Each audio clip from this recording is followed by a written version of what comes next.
Bienvenidos y bienvenidas una vez más al espacio Nuevos Escenarios, Cultura, Tecnología y Subjetividad. Y estamos reunidos y reunidas para poder pensar el uso del tiempo en la modernidad reflexiva. A partir de este artículo, Rápido a ninguna parte, nuestras trayectorias temporales en la modernidad tardía. Recuerden que modernidad tardía para nuestras clases es análogo, no sinónimo, análogo a modernidad reflexiva. Y recuerden que nosotros dividimos muy amigablemente a la historia en el mundo premoderno, mundo moderno o modernidad simple y modernidad tardía, modernidad reflexiva. Premoderno, moderno, modernidad tardía, modernidad reflexiva. Nos toca vivir, estamos compartiendo en este tiempo de modernidad tardía o modernidad reflexiva. La autora Estefanía Dávila Martín, primero hace un doble diagnóstico. Ella dice, desde el siglo XVIII, ¿por qué el siglo XVIII? Porque el siglo XVIII es el gran salto tecnológico en donde ahí se crea o se construye la primera máquina a vapor, que después va a ser reemplazada por la máquina eléctrica, o por las máquinas diésel, o por las máquinas a explosión, pero el primer salto tecnológico es el siglo XVIII. Por lo cual, a partir de ese siglo, dice la autora, hay una aceleración del tiempo, del uso histórico del tiempo. Es decir, que estamos más apurados, el tiempo parece que es más corto, los días son más cortos, hay una sensación desde ese siglo para acá de que todo está más acelerado y la tesis que ella está desarrollando, que a medida que van avanzando la modernidad, cuando pasamos de la modernidad simple o primera modernidad, que precisamente comienza en el siglo XVIII, hacia la modernidad tardía o reflexiva, que más o menos en Europa, década del 60 del siglo XX, mitad o segunda, después de la Segunda Guerra Mundial, en Latinoamérica y en Argentina, especialmente, década del 80, más o menos, ¿sí? 70, 80, ahí es el cambio de época. Y lo segundo que dice ella, que hay una inmovilidad entre lo urgente y la falta de horizontes. Es decir, que estamos, dice ella, sumidas en el presente, en lo urgente, en lo inmediato. Al no haber una falta de horizontes, un futuro mejor, una mirada de esperanza hacia lo que va a venir, estamos con lo urgente. Entonces hay una inmovilidad entre esa urgencia y el futuro. Entonces estamos agobiados en ese presente. Ella dice,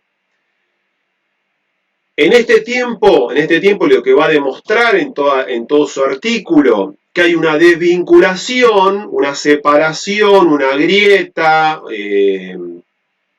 entre la autoridad del pasado y la confianza del futuro. Ahora, cuando lo vayamos desarrollando, es decir, hay una grieta, una separación, una desvinculación entre el pasado, la autoridad de ese pasado y la confianza del presente. Es decir, la autoridad del pasado, ¿quién lo daba? Bueno, ese mundo premoderno, en las tradiciones, Giddens, lo vimos primer cuatrimestre, Giddens, las tradiciones, el peso del colectivo, el peso de los grandes relatos y la promesa que hace la primera modernidad o la modernidad simple de un futuro mejor, que se desarticula, se desvanece en con la modernidad tardía. Con la modernidad tardía.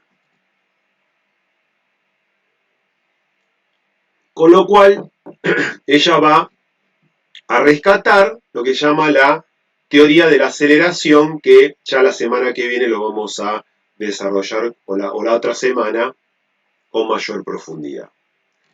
Lo primero que hace ella para poder explicar el uso del tiempo, va a rescatar una categoría analítica proveniente de la historia que se llama régimen de historicidad. Régimen de historicidad. Hago el énfasis porque régimen de historicidad es una pregunta de parcial, de final, etc. Régimen de historicidad. ¿Sí? ¿Qué es el régimen de historicidad? Bueno, primero, ¿quién lo desarrolla? Un historiador alemán llamado François Hartog. Es anecdótico eso. Lo importante es que sepan bien qué es el régimen de historicidad.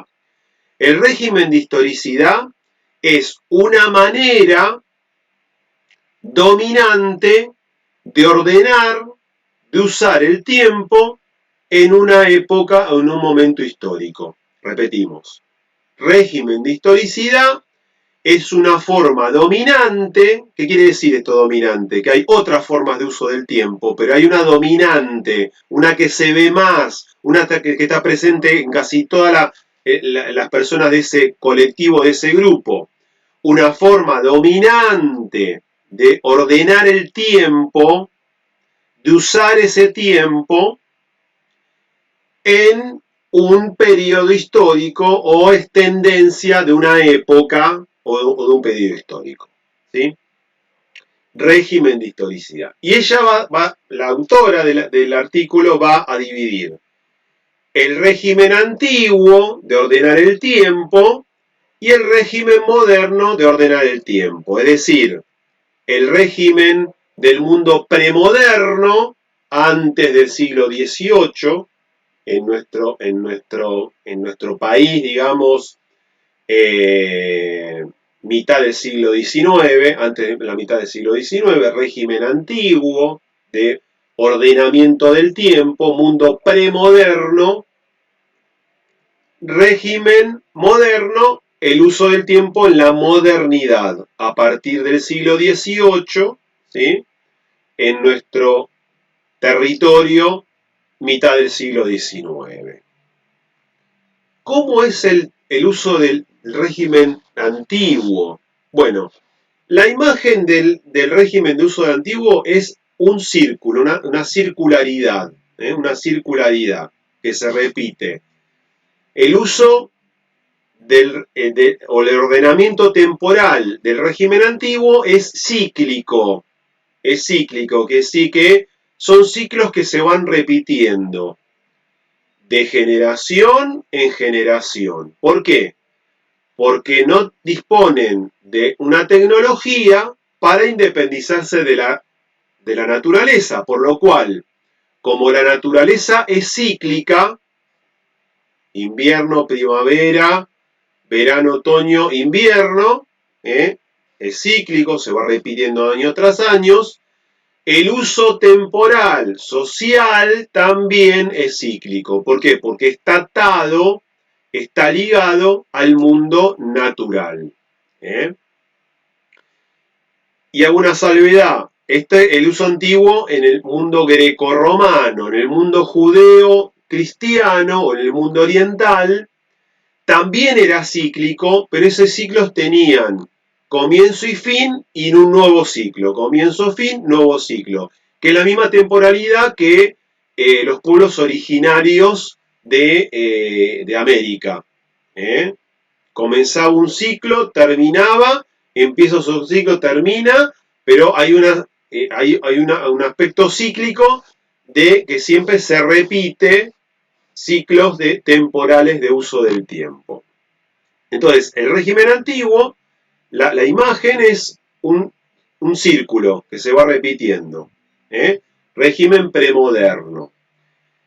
En el régimen moderno, como ya el ser humano dispone de una tecnología que se puede independizar de la natural, es más, con esa tecnología va a cambiar esa naturaleza, la va a transformar, ese uso temporal cíclico de la temporalidad va a cambiar en un uso lineal.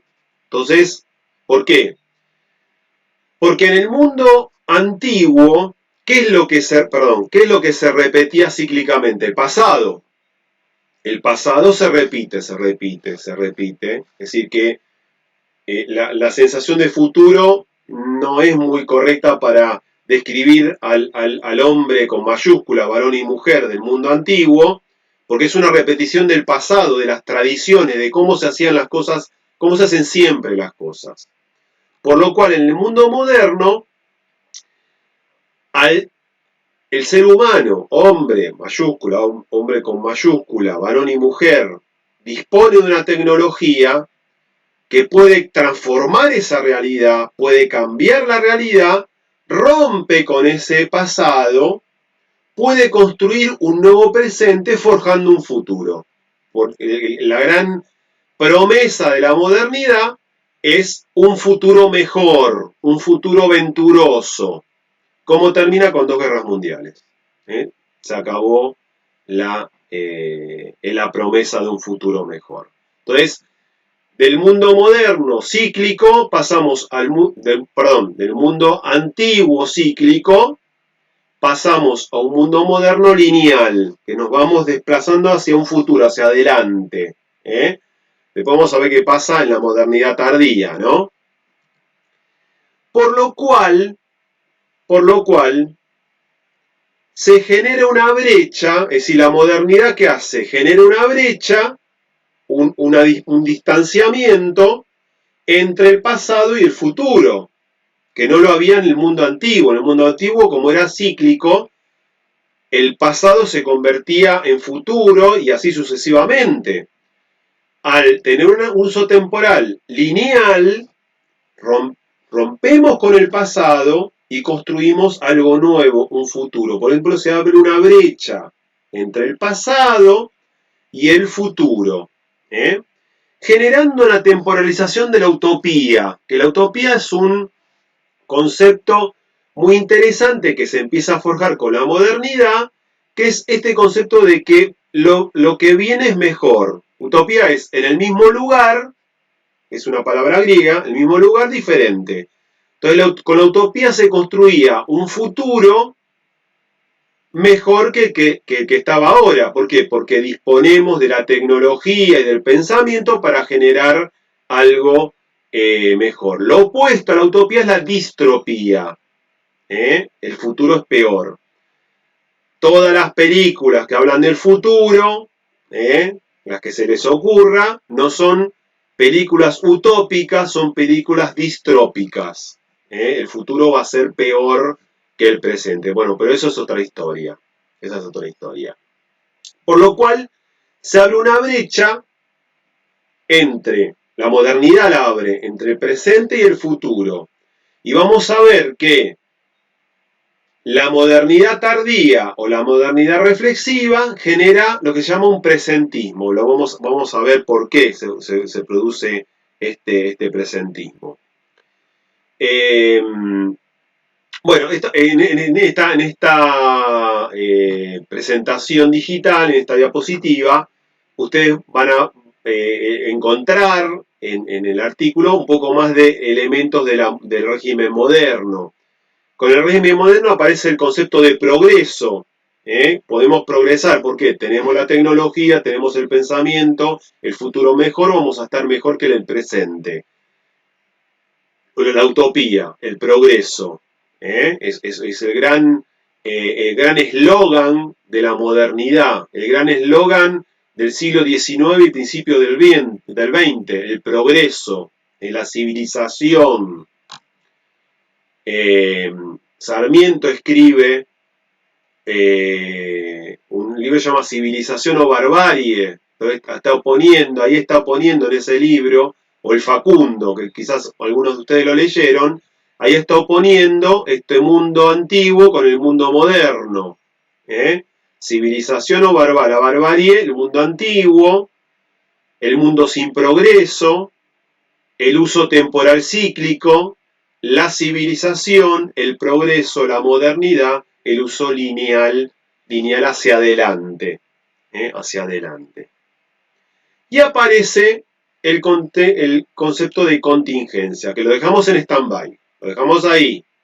Vamos a retomar luego porque con la modernidad reflexiva aparece la desarticulación de ese progreso fracasa y aparece el concepto de contingencia, que lo vamos a desarrollar con mayor profundidad en el video tutorial siguiente.